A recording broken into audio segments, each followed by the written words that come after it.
Okay, good morning kids. So welcome ulit sa ating lesson sa Music 2, Week 2 naman. So tapos na tayo sa Week 1. Ngayon pupunta na tayo sa Week 2. So magpe-present lang si teacher. This one. So ang Week 2 natin ay tungkol sa pagsasagawa ng hulwarang panritmo o rhythmic pattern. So, bago tayo magsimula sa ating lesson, tayo po muna ay magbalik-aral doon sa na nakaraang aralin. So, ang pinag-aralan natin noon ay ito, ritmo. Ano nga ba ang ritmo? Ang ritmo ay pulso ng awitin. Ito ang tumutukoy sa galaw ng katawan bilang pagtugon sa tunog na ating naririnig sa bawat kanta. So, pag may narinig kayong kanta, automatic parang may napapatango kayo, napapaklap kayo. So, yun po pala ang tinatawag na ritmo. So, yun kasi nararamdaman nyo yung pulso ng awit. Diba? Next. Sunod naman natin pinag-aralan ay yung dynamics. Diba? Kumanta tayo ng maligayang bati. So, kinanta natin siya ng malakas at kinanta natin siya ng mahina. Dynamics ang tawag doon, kids, yung lakas o hina ng tunog. Next naman, ito na yung pag-aaral natin ngayong linggo, ang rhythmic pattern. Ito daw ay binubuo ng mga tunog na ating naririnig at hindi naririnig ayon sa kumpas o time meter nito. So yung kumpas o time meter, malalaman natin yan kung ilan ang beat or kumpas, kung ilan ang nota na meron sa isang measure o sa isang sukat. So, ang layunin ngayon ng araling ito ay naglalayong maipamalas natin ang kahalagahan ng musika sa ating pang-araw-araw na pamumuhay, kaugalian natin, at sa kultura sa pamamagitan ng angkop na kilos, kaugnay ng mga awit at tugtugin. So, yan yung dapat nating maging output ngayong araw na ito. Maipakita natin yung angkop na galaw sa bawat tugtog. So, basahin po muna natin ang tula. Ritmo ng pag-ibig. Ito ay akda ni May Natividad. Kumpas ng kamay sa ritmo ng mga awitin. Tayo ay sumabay sa paglakad, paglukso, pagpalakpak, marcha at takbo. Ang pattern ng ritmo hindi hihiwalay. Iba-ibang ritmo man ang taglay, sa pag-ibig lahat tayo ay nabubuhay. So kids, kung inyong mapapansin, ang ritmo daw ng pag-ibig ay nagagawa natin sa ating pagkumpas ng kamay. Pwede rin tayo maglakad, lumukso, pumalakpak, magmarcha, tumakbo, at iba pa. Kahit anong gawin nyo, hindi nyo matatakasan ang ritmo dahil parte na yan ng ating buhay. Kahit walang awitin, kahit walang tunog, may ritmo tayong nararamdaman sa ating katawan. So bilang gawain sa pagkatuto, isa, mula sa binasa nating tula na ito, Ritmo ng Pag-ibig ni May Natividad, sasagutan nyo sa inyong kwaderno ang mga tanong na ito. Number 1, sagot lang isa sulat ha. Ano-ano daw ang mga binanggit na pamamaraan ng pagsasagawa ng ritmo? Pangalawa, pumili ng isang pamamaraan. Tapos, bakit mo yun napili? Halimbawa, napili mo ay pagpalakpak. Bakit pagpalakpak ang napili mo? Susulat mo sa notebook mo. Pangatlo, iguguhit mo yung angkop na tunog na sasaliwan mo ng nagustuhang ritmo. So, sa number 3, magdodrawing ka ng tunog na sasaliwan mo na nagustuhang ritmo. So, sa number 3, wag mong gawin dahil mahirap mag-drawing ng tunog tapos lalagyan mo ng ritmo.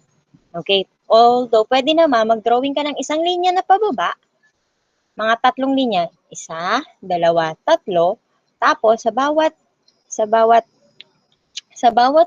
linya, sa baba, lalagyan mo ng, halimbawa, ta. So, ta, ta, ta. So, ayun na po yung halimbawa ng isang tunog. Or guguhit mo na, ayun.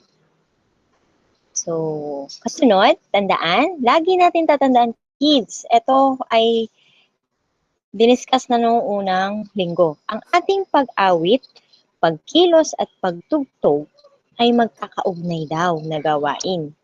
Binabagay lang natin ito sa tugtog yung mga kilos o galaw na ginagawa natin. So matututunan natin ngayon sa araling ito ang makakapalakpak, makakapaglakad daw tayo, at makakaawit, makakapag-chant, makakatugtog sa iba't ibang time meter. Ano yung mga time meter na yon? Dalawahan, yung dalawang tatluhan, at apatan. Yun ang mga time meter. Ibig sabihin, may dalawang kumpas, may tatlong kumpas, at apat na kumpas sa isang meter. Kaya tinawag siyang time meter. So, binibilang natin ang guhit sa measure na kumakatawan sa kumpas upang matukoy ang time meter ng isang awit. So, ito po yung halimbawa.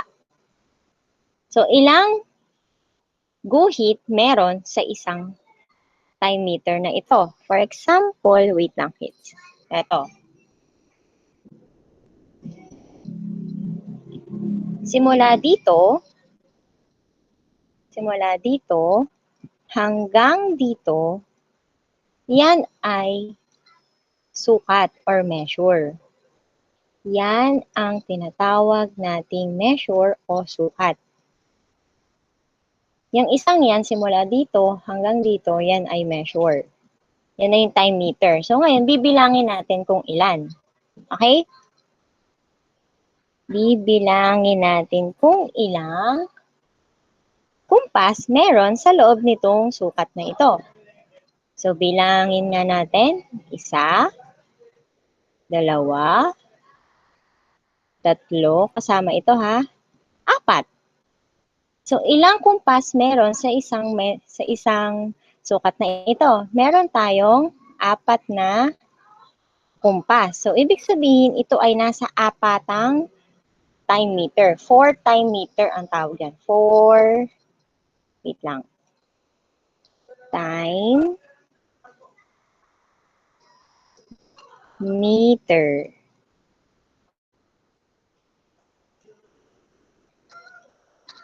Ayan. Ay. Dahil apat na beat or 4 na kumpas ang meron sa isang sukat niya, di ba?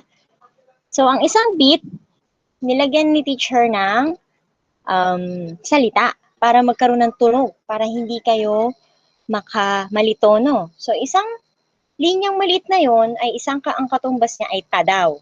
So, sabay-sabay nga natin. Ta, ito muna. Ta, ta, ta. So, ito po ay quarter rest. Pag sinabing quarter rest, magpapahinga. Pero may kumpas. So, ang gawin natin, para hindi kayo malito, ang tunog nito ay Okay?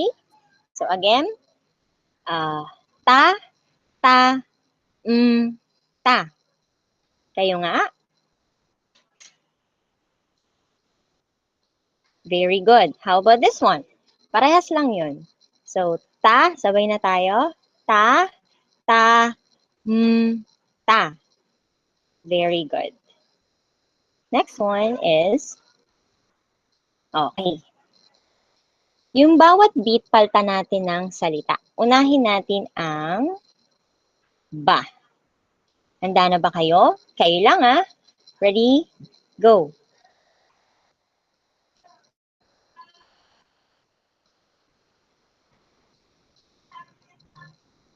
Magaling.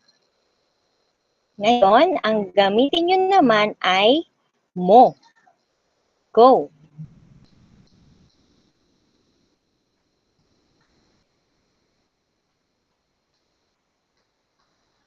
Mahusay. Last one, i. Handa na? Go. T, T, T. Very good. Palakpakan mo ang iyong sarili. Sunod, meron pa. Gagamitin mo si si, si ka, at si de. Unahin si si, pagkatapos ni si ay si ka, at si de. Si teacher muna ha. Si, si, si. Ikaw naman.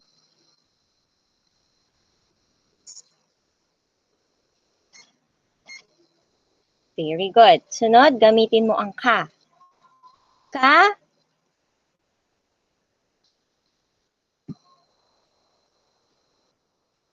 Next, de.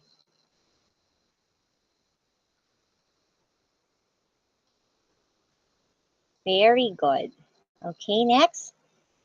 So, para sa gawain sa pagkatuto bilang 2, kayatin mo yung miyembro ng pamilya mo na gawin ang mga sumusunod.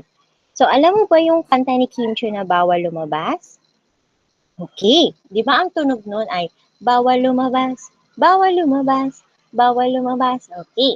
So, ang gagawin natin, mupo kayo, then yung kamay nyo ay ilagay nyo sa ibabaw ng yung table or upuan. Papalakpakan natin ng, sabayin yung teacher papalakpak tayo, tapos sasabayan natin yung bawal lumabas, di ba? Bawal lumabas, isang palakpak. Bawal lumabas, pangalawang palakpak. Bawal lumabas, pangatlong palakpak. Okay, ganito yon. Bawal lumabas, bawal lumabas, bawal lumabas. Okay? Okay, gawin nyo nga sa inyong bahay. Magaling. Next.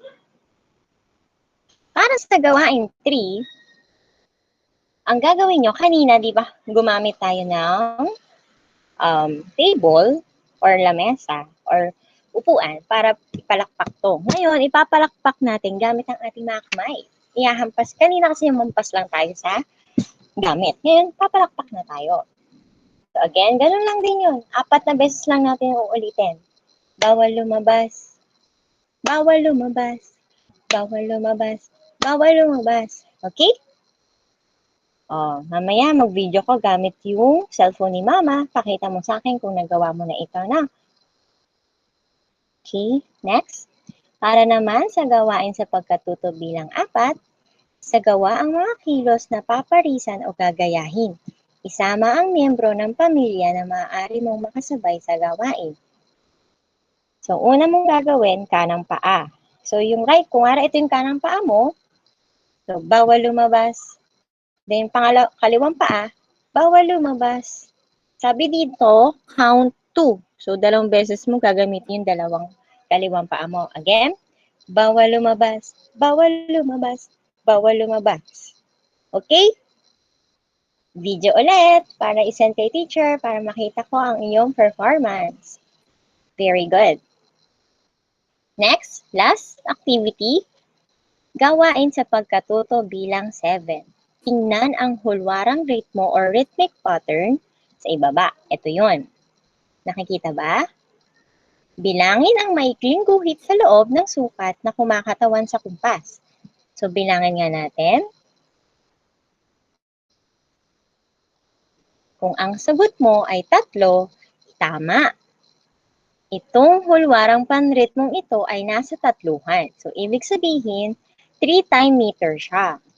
Ngayon, ang sabi, itong number 1 ay 3. Paano naman itong number 2? Bilangin mo nga kung ilang kumpas meron ang isang sukat.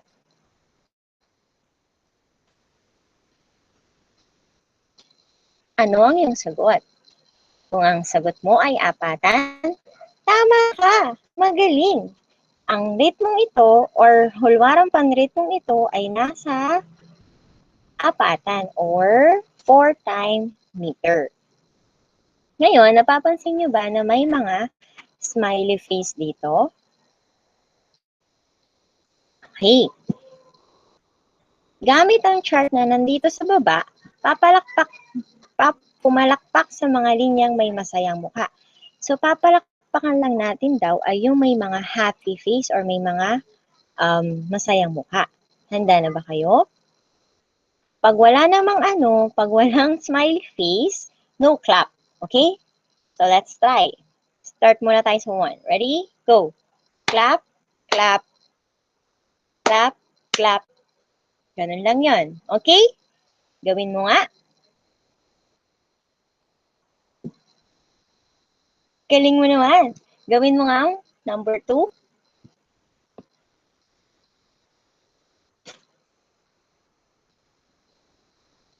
Galing. Mahusay.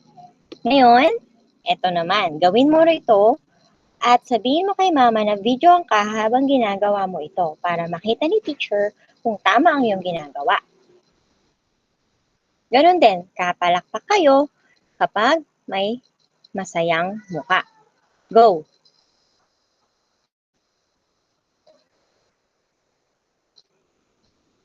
Next, ito naman yung isa.